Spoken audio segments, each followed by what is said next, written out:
Hello and welcome to Mobile Home Questions with Nacho. So what is today's question? So there's been a headline on the news about a national settlement regarding realtors and the way that they can operate. What is this all about?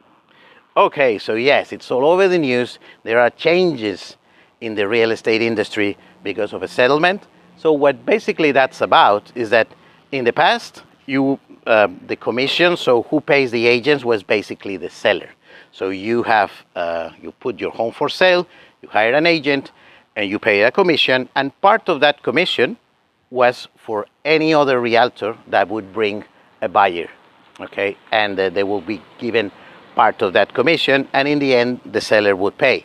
The thing is that normally how much it would pay, it would be to the discretion of the agent rather than the seller, and that is because of the settlement. They considered it wasn't fair because the seller didn't really have control of where his money was going. So now it has changed. So the first thing is that there's not possible for the listing agent, so the part that represents the seller, or the listing broker, to share any commission with the part representing the buyer, with the buyer's agent or the buyer's broker.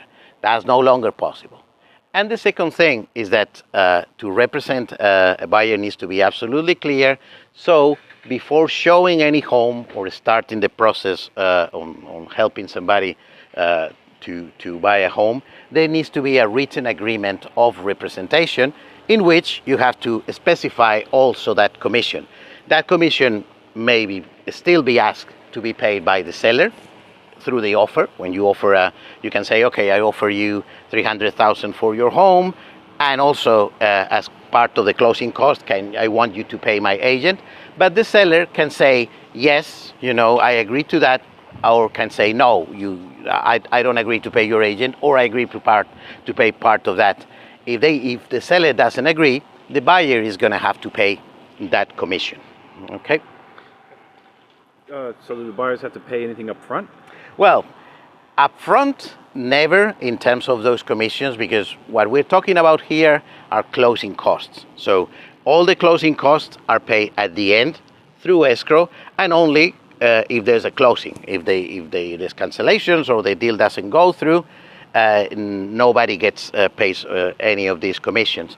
Just to remind you, in any deal, the only things that are paid upfront are the fees for the inspections, because there's an inspector that does a work and you have to pay for it when they do the work, regardless of if finally the deal closes or doesn't.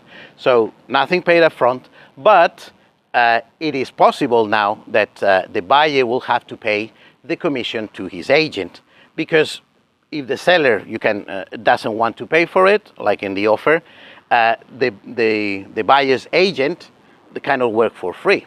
So there's a service given to the buyer, or you as a buyer, all the advice, showing you the homes, negotiating for you, that's all that value, and that needs to be paid. Is now part of the closing costs. Does this also apply to mobile home sales as well? Yes, it applies to all kinds of properties. When there is a realtor, you use an agent to sell the property or to help you buy. It can be a mobile home, a condo, a house, land. A purchase is what is affected regardless of the type of property. All right, well, these are very good questions. I'm sure that you may have even more questions. Please put them in the comments. And again, if there's any other topics you want us to talk about. And that's all for today. Thanks for watching, and see you in the next video. Goodbye.